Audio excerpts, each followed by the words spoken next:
Hello, beer troopers, and welcome to another beer review with me, Peter, the master of hobbits. Today, checking out a beer that I just got from Beer Dome not too long ago. So, thanks to Beer Dome for the beer.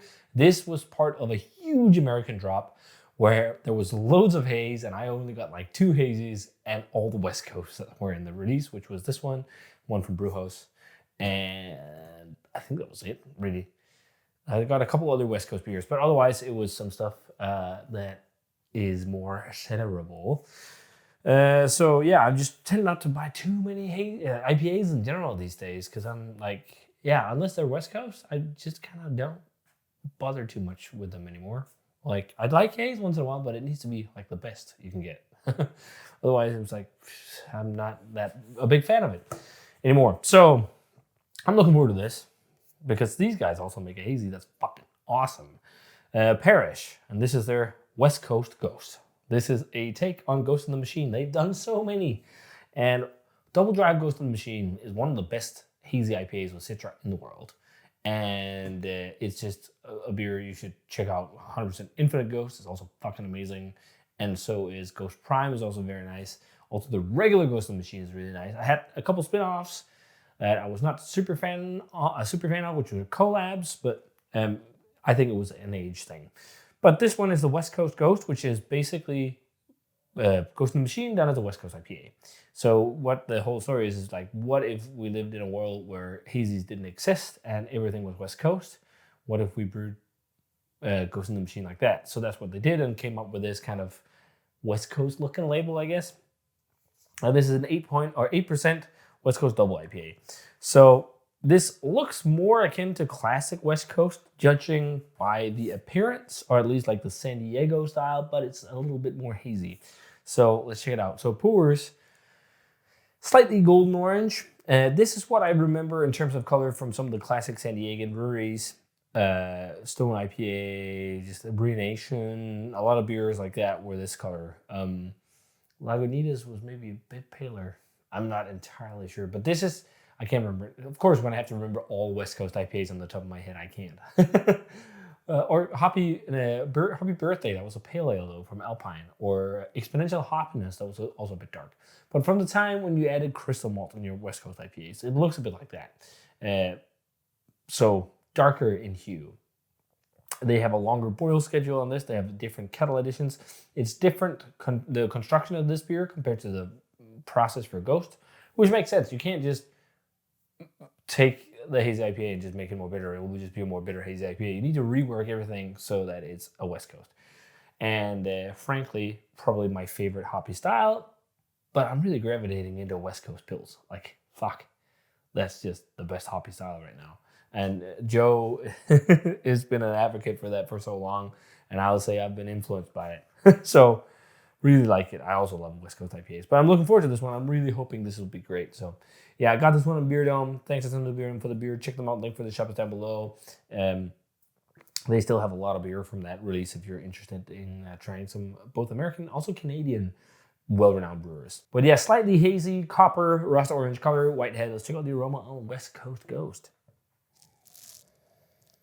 So yeah, it smells definitely like a West Coast IPA. It's totally a different aroma than the hazies.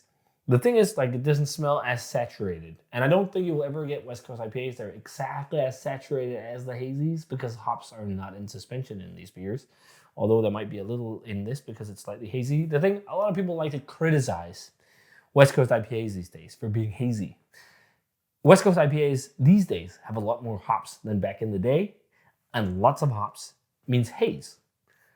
So sediment will form. You're pulling out sediment. It's really hard to get them crystal clear unless you filter it or you use fining agents that will kill head retention. So brewers need to be cut some slack for when the West Coast beers are hazy because it's like the people demand loads of hops. So they get loads of hops, but the end result is slightly hazy beers sometimes. But I also prefer the clear look. But yeah, it smells nice. It's got some of this like candied starburst, maybe wine gum type thing with grapefruit and pine.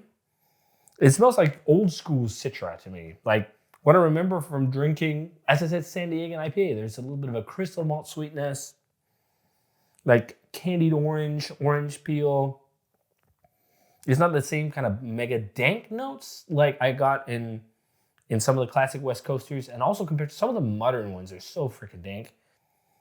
This is more like sweet fruit, and I think the sweet notes of the hops paired with a little bit of crystal malt makes it seem sweeter than it maybe is.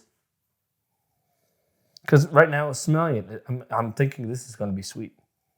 Yeah, it smells like West Coast IPA circa 2012.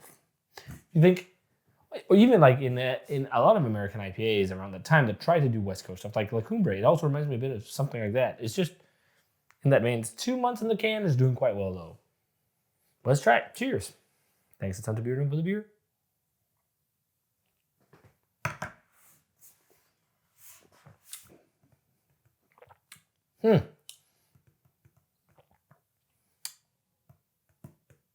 It feels like an attempt at doing something slightly modern as well. Also, maybe also thinking about your audience. It feels like trying to merge the classic San Diegan West Coast with something modern. Because it's like, it's not really that bitter. And it's got like crystal malt type flavor. Like a little bit. That's something that reminds me of this like candied orange and candied citrus, which I think is a combination of hot side hops and crystal malt. There's almost like vibes you get from Sierra Nevada and stuff like that in it, which is nice. It's just lacking the bitterness of beers like that. The reason why those beers still freaking work is because the water content, I guess, the water profile and the bitterness in the beer is balanced to such a degree that that cuts through the sweetness that's there, so it doesn't get too sweet. So here you have some sweetness from hop flavor that will also give a perceived sweetness in our minds. And then you got some sweetness from alcohol, and you got some sweetness from the malt in the beer, and also some residual sweetness. It also doesn't feel as dry on the palate as some West Coast IPAs do. It's like bone dry, which I think is nice. It feels more full and rich.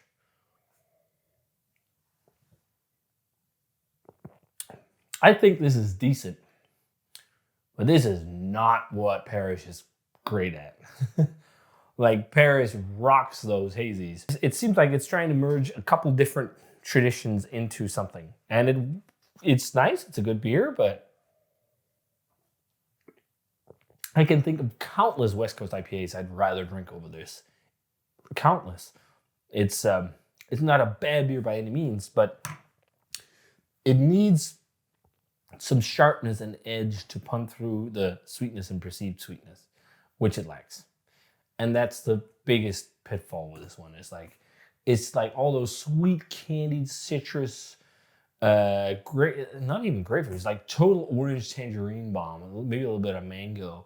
There was a dankness for a sec, and then it's like a little bit of a candied note, as I talked about, candied maltiness even.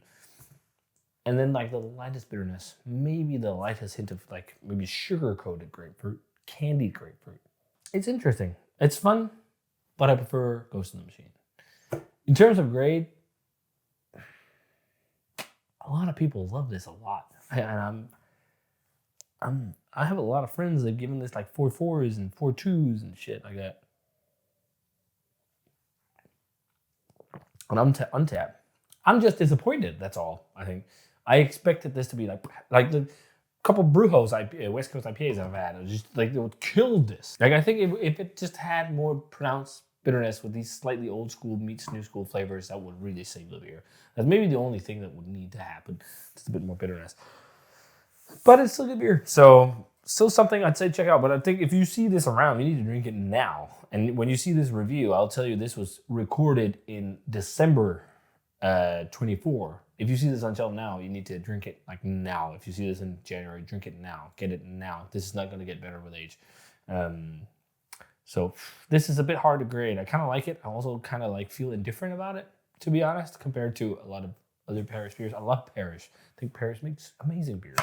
It's just like, I don't feel like it's as good as, like, I know they can do fucking great shit, especially with the hazies. It's just like, it's just not there for me. It is a little bit timid for a beer style that should be like that. 87, 88, something like that is all right. It's good beer, nice beer. Check it out for sure. But you can get better West Coast IPAs from European brewers. And if I'm not, I don't want to fucking toot my own horn. Drink Alder. Alder from Italy. They slay the West Coast style. Drink their stuff. Even though it's hard to get. Again, there's a couple people trying to start. I've heard Garage is starting to do some very nice West Coast. I know Cloudwater did some collabs, and they've done some collabs. It's a track, so there's something happening. The West Coast is slowly coming back. We're also trying to push it. We just need it to go faster because West Coast beers are fucking dope, and I'm sure there's a lot of our customers love it. We sell a lot of West Coast, so the people like it. It's just like a lot of people need to try a couple, get into the rhythm of things. But this is good. It's a nice beer. I'm just a little bit disappointed. That's all. So if you guys had a chance to try Parish West Coast Ghost, let me know what you thought of it. Interesting, kind of modern meets old school hybrid type beer. 2012s meets a bit of modern, let's say it like that. So if you guys had this, let me know. As always, comment, subscribe, check out the Facebook fan page, Twitter, and Instagram. Give the video a thumbs up if you enjoyed it, and ring the bell for future notifications about videos. Thanks a ton to Beard for the beer. Sorry for the long video and kind of West Coast rant, but I hope you enjoyed it. And cheers, and see you guys in another beer review.